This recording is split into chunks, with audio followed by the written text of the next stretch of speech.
Salam sejahtera. Kita kembali kepada acara yang kita tunggu. Anda bertanya, Alkitab menjawab.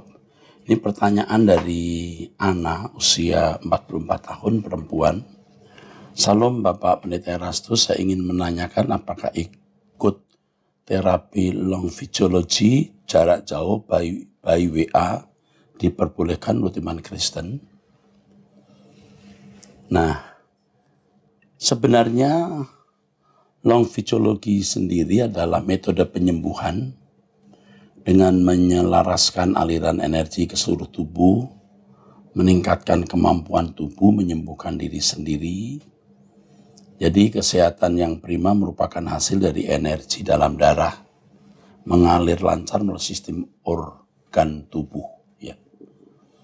Saudara-saudara, selama tuntunan itu tidak mengandung unsur okultisme, tetapi hanya tuntunan bagaimana kita mengaktifkan semua potensi dalam tubuh kita.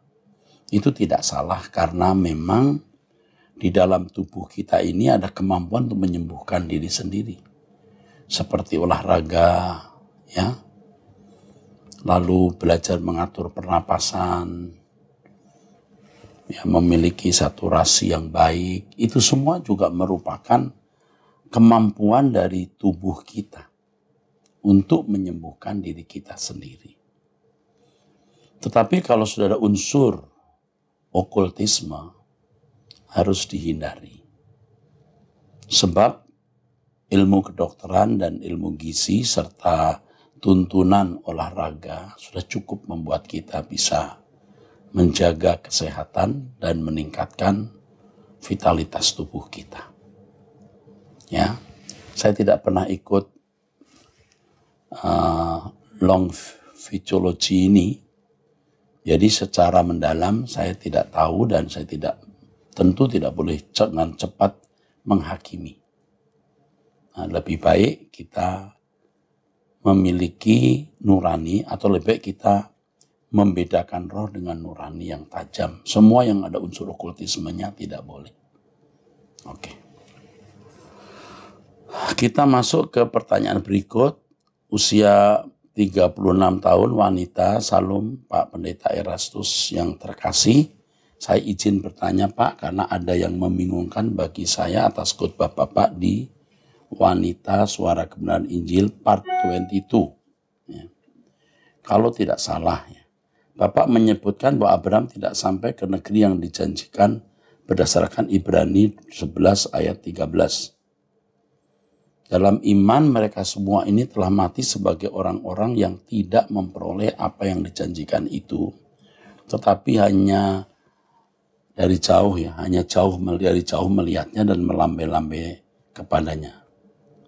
Tetapi di Kejadian 12 ayat 5 dikatakan bahwa Abraham, Sarai dan Lot dan orang-orang yang diperoleh mereka di Haran berangkat ke tanah Kanaan lalu sampai di situ. Ya, mungkin Anda tidak mendengar khotbah saya di khotbah yang lain atau tidak memperhatikan seluruh khotbah saya. Ini dari Vita, ya. Vita, bagus kamu mau belajar firman Tuhan. Mohon penjelasan lebih lanjut Pak, mengapa di kedua ayat tersebut seperti tidak sinkron. Demikian saya aturkan, terima kasih. Begini Vita, ada dua tanah perjanjian yang dijanjikan Allah. Yang pertama tanah perjanjian yang dijanjikan Allah kepada Abraham untuk keturunannya, yaitu Kanaan. Yang sekarang diperebutkan oleh Israel modern atau negara Israel dengan Palestina dan dunia Arab. Itu Kanaan duniawi. Tetapi tanah yang dijanjikan oleh Allah kepada Abraham harus memperhatikan Ibrani pasal 11 dari ayat 8, 9 dan seterusnya. Itu negeri yang direncanakan dan dibangun oleh Allah sendiri. Lalu kalau kita membaca ayat 12, 13, 14, di situ tanah itu tidak ada di bumi, ya. Jelas sekali dikatakan di dalam firman Tuhan bahwa tanah itu bukan di bumi, tapi Kanaan surgawi. Perhatikannya, Ibrani pasal 11 tersebut.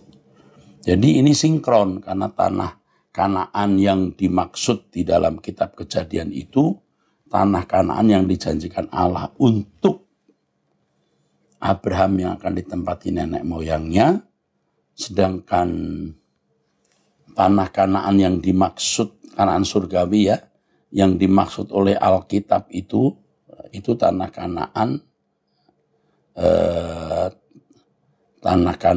surgawi. Kalau mau lebih jelasnya mungkin harus saya baca Ibrani pasal 11 supaya Vita tidak ragu-ragu ya. Itu kalau di Ibrani pasal 11 ya Vita, ini prinsip maka saya bacakan ya. Dari ayat 8 ya. Karena iman, ini ayat 8 saja langsung. Kalau ayat 8, ia berangkat dengan tidak mengetahui tempat yang ia tujui. Karena iman ia diam di tanah yang dijanjikan itu. Artinya tanah Kanaan yang duniawi ya. Tanah Kanaan yang duniawi. Seolah-olah di suatu daerah, di suatu tanah asing. Tanah Kanaan duniawi itu bagi mereka tanah asing. Dan di situ Abraham tinggal di kemah, hanya kemah, tidak membangun rumah permanen. Dengan Ishak dan Yakub yang turut menjadi ahli waris janji yang satu itu. Jadi ada tanah Kanaan surgawi ya. Nah ini. Lalu Ibrani pasal 11 tetap di pasal yang sama.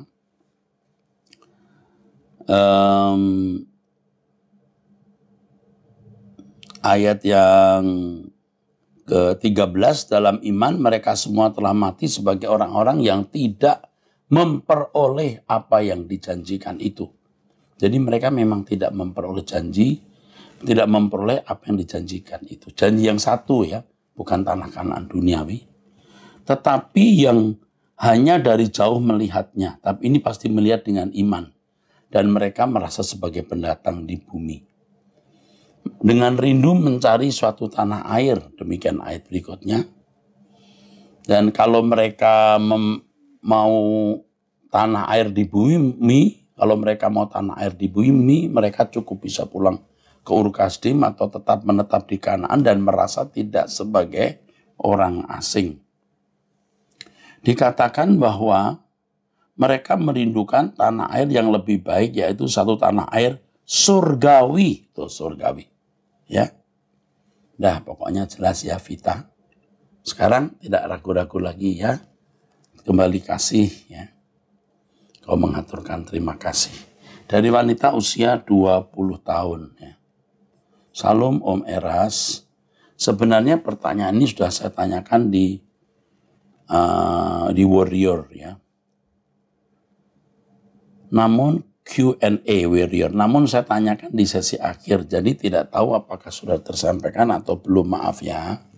Perkenalkan Om, saya seorang mahasiswi tingkat 3 berusia 20 tahun. Saat ini saya sedang dalam kondisi sangat sedih dan bingung, bahkan bisa dibilang cukup down.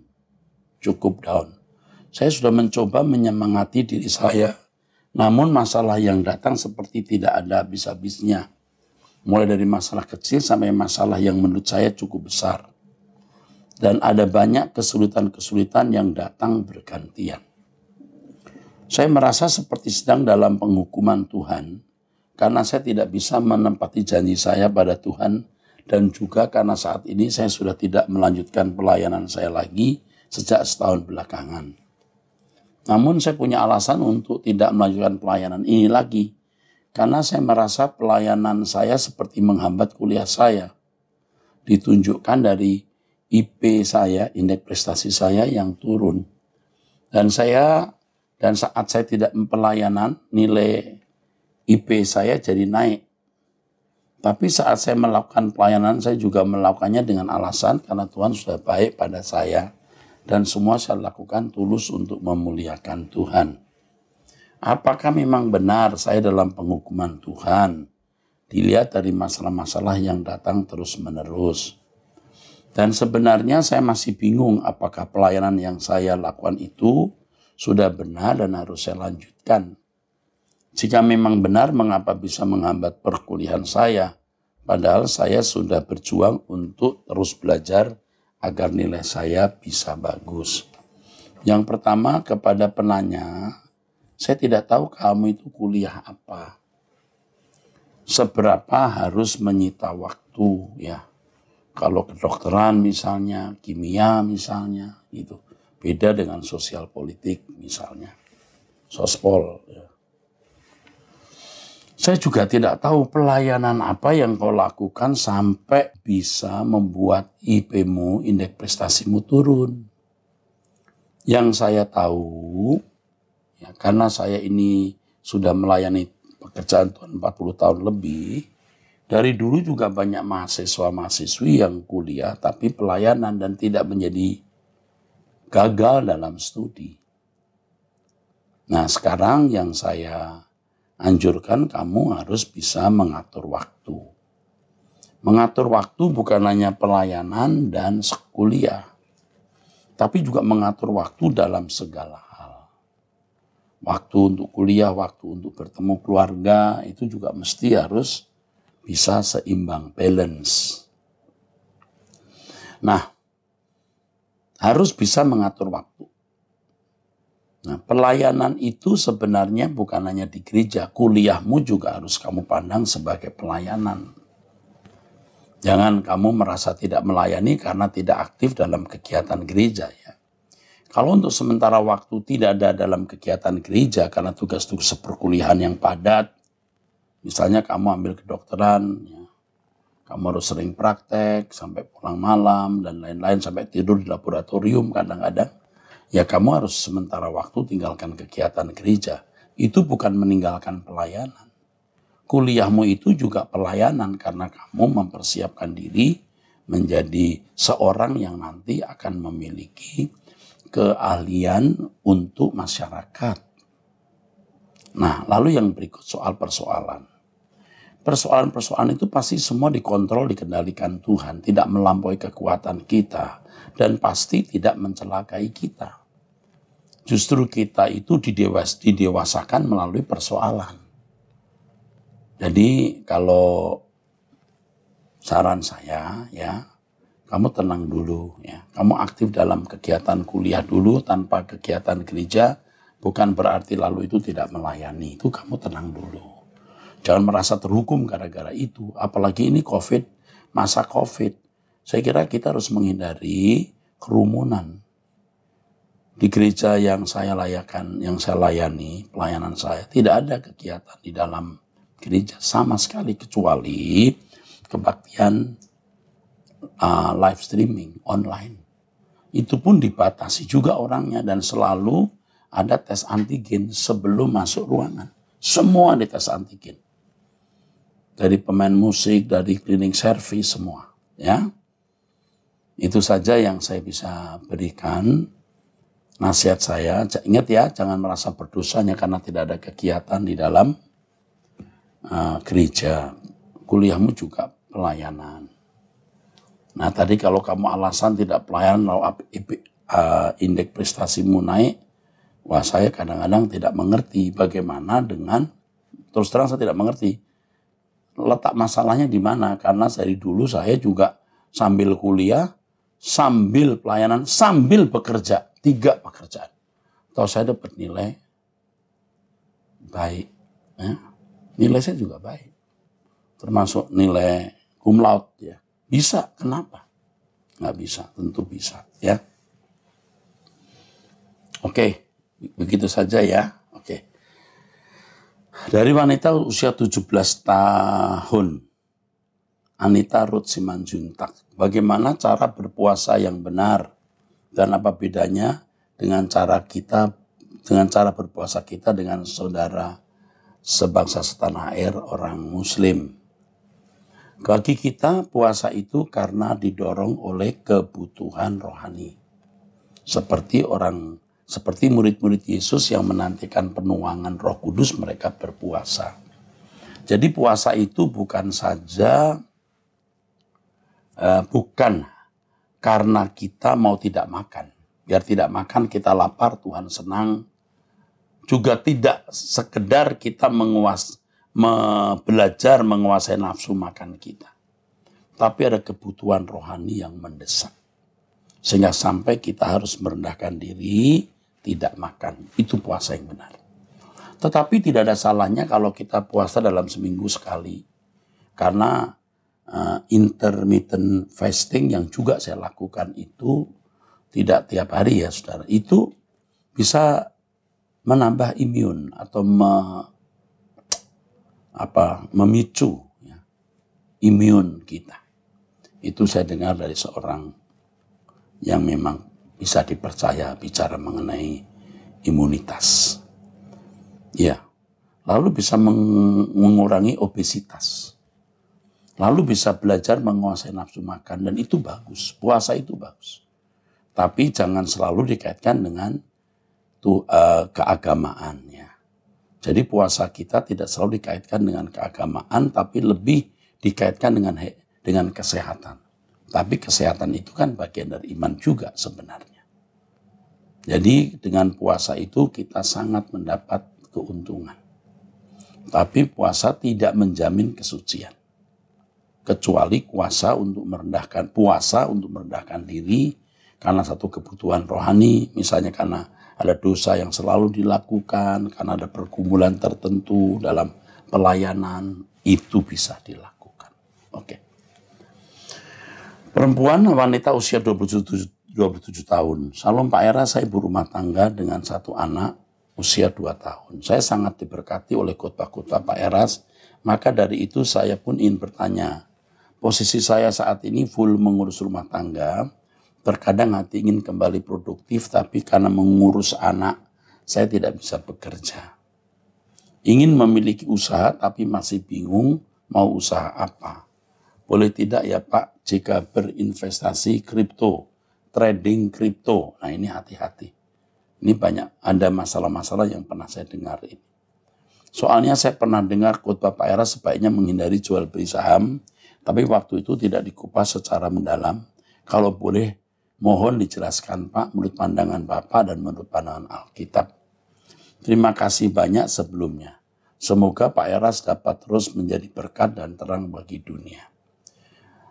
Kita harus menghindari pekerjaan-pekerjaan yang tidak produktif ya. Jual beli saham seringkali banyak manipulasi, saham yang digoreng tidak sesuai dengan realnya, ya. Sektor realnya. Ya. Sektor realnya hanya 5.000 tapi bisa dijual 50.000. Tetapi saya tidak bisa mengatakan semua jual beli saham itu salah. Tetapi pekerjaan yang tidak pasti membuat kita produktif lebih baik dihindari. Kalau ada orang-orang yang memang pekerjaannya jual beli saham, bagi saya tidak menjadi masalah. Asal tetap ada di dalam koridor kebenaran. Tapi kalau ibu ini, kenapa ibu usia muda ini ya, kamu tidak bisnis atau usaha yang lebih produktif. Banyak usaha yang bisa lebih produktif. Garmen, makanan, lalu untuk alat-alat kesehatan dan lain sebagainya. Kalau berinvestasi untuk trading kripto, jual beli saham, saya hanya menganjurkan hati-hati. Ya, itu saja. Kembali kepada saudara-saudara, masing-masing harus bertanya kepada Roh Kudus, pekerjaan apa yang patut kamu jalani? Ya, bukan hanya karena melihat wah ini menguntungkan, wah aku punya teman karena main kripto lalu jadi kaya. Sering hal itu menjerumuskan dan bahkan menyesatkan, menguras uang dan harta kita. Lebih baik dihindari itu. Ya, oke. Laki-laki usia 27 tahun. Saya sudah menjalin hubungan pacaran selama 4 tahun. Di tahun ini saya berencana melamar pacar saya, tapi dia ragu karena orang tuanya belum sepenuhnya setuju dengan keberadaan saya. Karena kami beda kesukuan. Dan kami berbeda doktrin. Saya seorang Kristen, pacar saya Katolik. Sementara saya upayakan dengan diskusi dengan orang tuanya, tapi responnya dingin. Wanita yang saya harapkan ternyata juga tidak dapat membantu, hanya terdiam. Bagaimana ya Pak Eras? Apakah saya harus berhenti? Apakah ini bisa dikatakan kurang? Ada ketersalingan dalam hubungan, ketersalingannya tidak harmonis atau tidak saling mendukungnya. Sebab saya merasa mengupayakan sendirian dan tidak ada kejelasan kondisi. Mohon responnya Pak Eras, terima kasih. Gusti Yesus memberkati pelayan Bapak. Yang pertama, lebih baik Anda sekarang cooling down dulu. Ya. Yang pertama, jangan ngotot meneruskan ini. Karena belum tentu hal ini disukai oleh orang tua wanita itu. Dan juga saya tidak yakin wanita atau pacar Anda juga benar-benar mendukung. Belum tentu.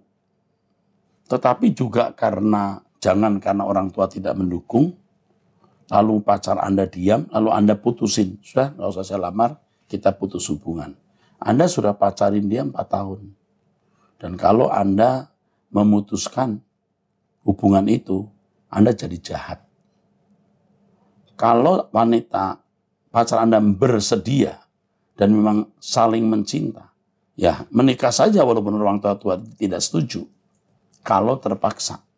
Karena usia Anda sudah 27 tahun, hanya saya tidak tahu wanita ini usianya berapa.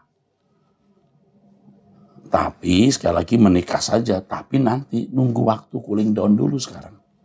Dulu saya pacaran itu 7-8 tahun. Saya ulangi, orang tua ini responnya dingin, memang belum tentu setuju, mungkin tidak. Wanita atau pacar Anda mungkin juga diam-diam juga tidak setuju.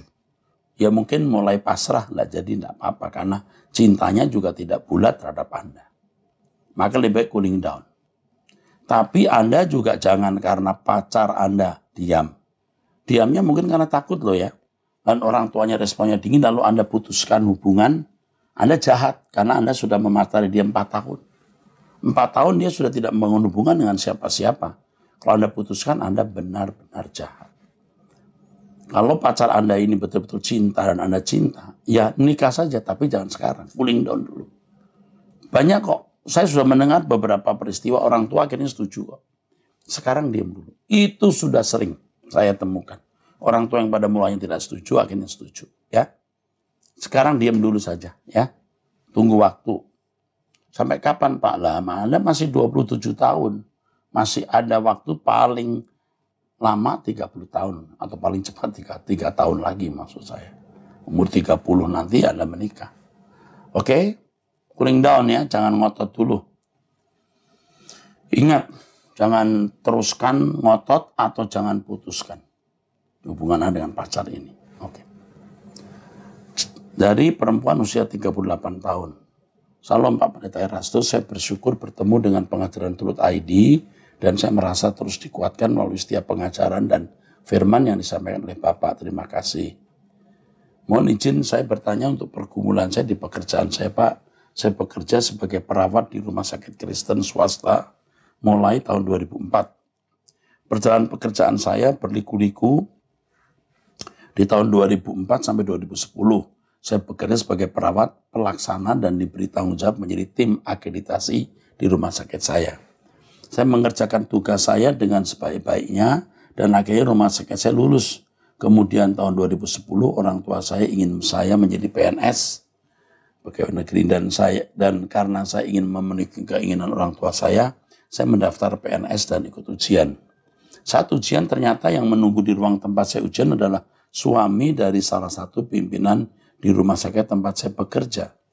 Kemudian saat pengumuman ternyata saya tidak diterima sebagai PNS dan ternyata salah satu pimpinan yang suaminya menjaga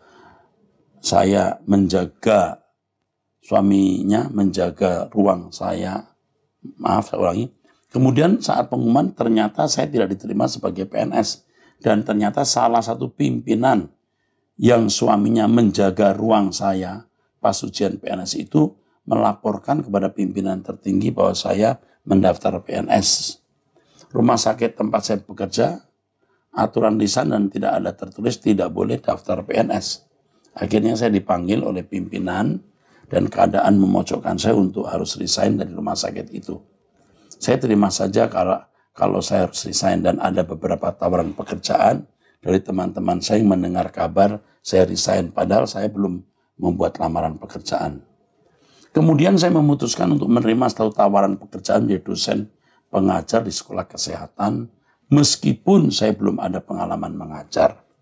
Di situ saya belajar banyak hal tentang proses pendidikan, dan saya yakin Tuhan yang mengarahkan saya ada di lahan baru ini. Setelah 1 tahun di sekolah tersebut dan saya mulai nyaman dengan pekerjaan, pada satu acara seminar kesehatan saya bertemu dengan ibu pimpinan yang dulu sudah melaporkan saya sampai saya harus keluar dari rumah sakit. Dan beliau mengajak saya kembali bekerja di rumah sakit karena pimpinan lama sudah pensiun. Setiap hari saya ditelepon dan di SMS untuk diajak kembali kerja di rumah sakit tersebut. Akhirnya saya bicara dengan keluarga, saya bergumul lagi, memang passion saya adalah ingin melayani pasien dan bukan pendidikan. Akhirnya saya memutuskan untuk kembali lagi ke rumah sakit, meskipun konsekuensi mulai dari awal. Kemudian saya begitu masuk langsung diberi tugas untuk menyelesaikan banyak dokumen akreditasi yang dulu sudah saya serahkan ke pimpinan saya yang melaporkan saya dulu. Dan dokumen selama saya tinggal setahun resign tidak ada perubahan dan belum dikerjakan lagi sampai akhirnya soft file-nya kembali lagi ke saya dan saya diminta untuk menyelesaikan. Singkat cerita, karir saya sangat cepat naik di rumah sakit ini. Bahkan sebelum saya menjadi pegawai tetap, saya sudah diangkat menjadi ketua komite keperawatan dengan tanggung jawab untuk 260 perawat. Saya bersyukur saat saya belajar jadi dosen 1 tahun, sangat membantu saya untuk menyelesaikan tugas di posisi ini. Saya bekerja sangat keras, semua pekerjaan saya terima, meskipun bukan bagian saya, tetap saya kerjakan. Saat itu saya sangat naif, karena saya berpandangan bahwa setiap tugas itu datangnya dari Tuhan, jadi harus saya kerjakan dengan baik. Sampai akhirnya pimpinan tertinggi berganti dengan orang yang target kerjanya lebih tinggi juga, dan lebih banyak tanggung jawab lagi yang diberikan kepada saya. Sehingga ada yang melihat bahwa saya ini ambisi jabatan supaya menjadi pimpinan tertinggi di keperawatan. Padahal saya sama sekali tidak ada keinginan untuk hal itu. Saya bekerja sampai larut malam hampir setiap hari karena saya bukan menjadi bagian. Karena yang bukan menjadi bagian saya juga saya kerjakan. Dan keluarga saya kurang terurus.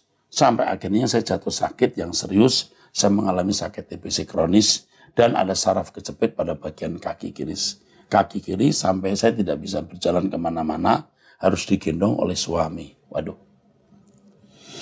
Sampai saya dan suami mengalami pengalaman spiritual bertemu Tuhan saat saya dirawat di ruang isolasi rumah sakit, dan Tuhan menunjukkan kuasanya dan kami tahu bahwa saya sakit karena ada kuasa lain yang dikirimkan ke saya dengan harapan saya mati. Oh, diteluh itu.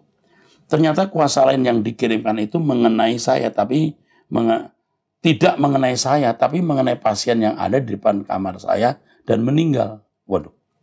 Ibu dan suami saya memiliki karunia untuk bisa melihat kuasa lain itu, dan kami memutuskan untuk doa intens mengusir kuasa itu. Dan puji Tuhan kami bebas. Saya pribadi mulai belajar lebih peka dengan suara Tuhan setiap akan bertindak. Ya. Oke. Di tempat saya bekerja ternyata banyak yang menggunakan kuasa lain, Pak. Dan banyak yang saling jegal untuk memperebutkan jabatan. Saya pribadi sama sekali tidak berambisi dengan jabatan tertentu di tempat ini, tapi mungkin yang menilai adalah melihat hasil kerja saya, sehingga arah untuk menggantikan pimpinan tertinggi di keperawatan yang akan pensiun itu mengarah ke saya. Dan saya tahu kalau ada orang yang berambisi dengan jabatan itu. Kalau saya sama sekali tidak berambisi. Orang yang berambisi itu beberapa kali mengirimkan kuasa lain untuk mencelakakan saya dan keluarga. Tapi bersyukur kami selalu siap dalam kuasa Tuhan Yesus. Yang saya tanyakan, Pak, saat ini saya memang sedang menempuh studi S2 untuk keperluan saya mengajar sebagai dosen terbang dan bukan untuk jabatan itu, Pak. Saya dan suami berencana setelah lulus, saya akan menjadi dosen terbang saja dan resign dari rumah sakit karena keadaan di sini sudah tidak kondusif dengan menggunakan kuasa lain untuk menjatuhkan orang lain. Tetapi teman-teman saya yang ada di pelayanan keperawatan itu sangat berat, karena pimpinan keperawatan orientasinya adalah uang dengan menghalalkan segala cara. Saya sering memberikan masukan kepada pimpinan, dan saya dianggap tidak menghormati pimpinan dan dianggap kudeta dengan mendukung yang di pelayanan, mendukung yang di pelayanan. Sampai setiap teman yang menjadi tim saya semua dimutasi di bagian lain dan saya harus bekerja sendiri. Setiap hari saya bekerja dengan terus memanggil Tuhan Yesus untuk menolong saya. Dan saya sedih, kok saya dianggap ancaman oleh orang lain. Keadaan ini membuat saya merasa sangat capek karena tidak ada kesatian dan ada kuasa lain yang terlibat. Sehingga saya bergumul untuk resign saja. Karena keadaannya rumit dan saya memang tidak berambisi apa-apa. Hanya ingin bekerja untuk Tuhan dan saya rindu bisa menjadi mempelai Tuhan yang tidak terikat dengan dunia. Dan semua yang ada di dalamnya, Pak. Mohon arahnya. Buset, panjang banget ya. Ini tadi kan rumah sakit Kristen ya? Hah? Tunggu. Rumah sakit Kristen. Rumah sakit Kristen swasta. Jadi ini kembali ke rumah sakit Kristen juga. Tetapi di rumah sakit ini kenapa ada praktek-praktek teluh meneluh atau menenung? Ini luar biasa ya rusaknya ya. Saya bacakan panjang lebar biar saudara-saudara semua juga mengikuti pergumulan hidup yang realistis ini ya.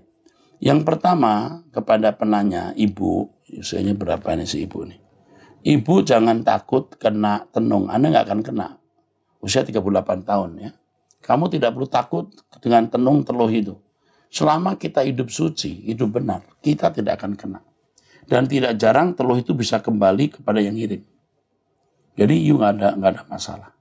Tetaplah bekerja dengan sebaik-baiknya, tetapi ingat, jangan melakukan pekerjaan yang bukan tugasmu kalau itu tidak disuruh Tuhan.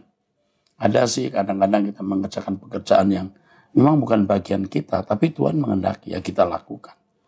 Jika bukan, jangan. Jangan. Ini buat Anda jadi susah. Tetaplah bekerja di situ, tetap ambil S3. Lalu, ambil S2 maksud saya, untuk menjadi dosen terbang. Anda ini seorang cerdas kelihatan. Cerdas, giat, tekun, bagus. Anda sulit jadi miskin. Ya, sulit gagal dalam karir. Anda akan tetap maju. Karena Anda menjadi orang yang rajin bekerja, giat, dan cerdas. Nah, yang saya juga mau tanyakan, kenapa tidak ada ya ketua yayasan atau yayasan yang bisa mendengar keluh kesah ini? Ini rumah sakit bisa rusak. Ada salah satu rumah sakit di Jawa Tengah, rumah sakit Kristen yang dulu zaman saya masih kecil, masih muda, masih kecil ya, masih muda, itu besar. Sekarang bangkrut. Rumah sakit Kristen itu bangkrut. Tidak jauh dari situ atau hampir bersebelahan, ada rumah sakit agama lain yang besar didirikan. Itu tragis sekali. Ini kalau rumah sakit Kristen modelnya begini apa nggak bangkrut nih? Main uang, main kuasa gelap. Saya tidak bisa menjelaskan, tidak bisa menjawab apa-apa lihat kasus begini. Saya harus ada di tengah-tengah masalah itu lalu bisa melihat secara luas masalah yang ada. Kasusnya secara detail maksud saya. Nah ini di sini diharapkan ketua yayasan yang memiliki rumah sakit turun. Yang lebih berwenang sebagai stakeholder dari rumah sakit tersebut. Nah, nasihat saya kepada yang bertanya, tetap tekun bekerja, hidup suci, jangan takut teluh tenung, minta hikmat Tuhan. Ya.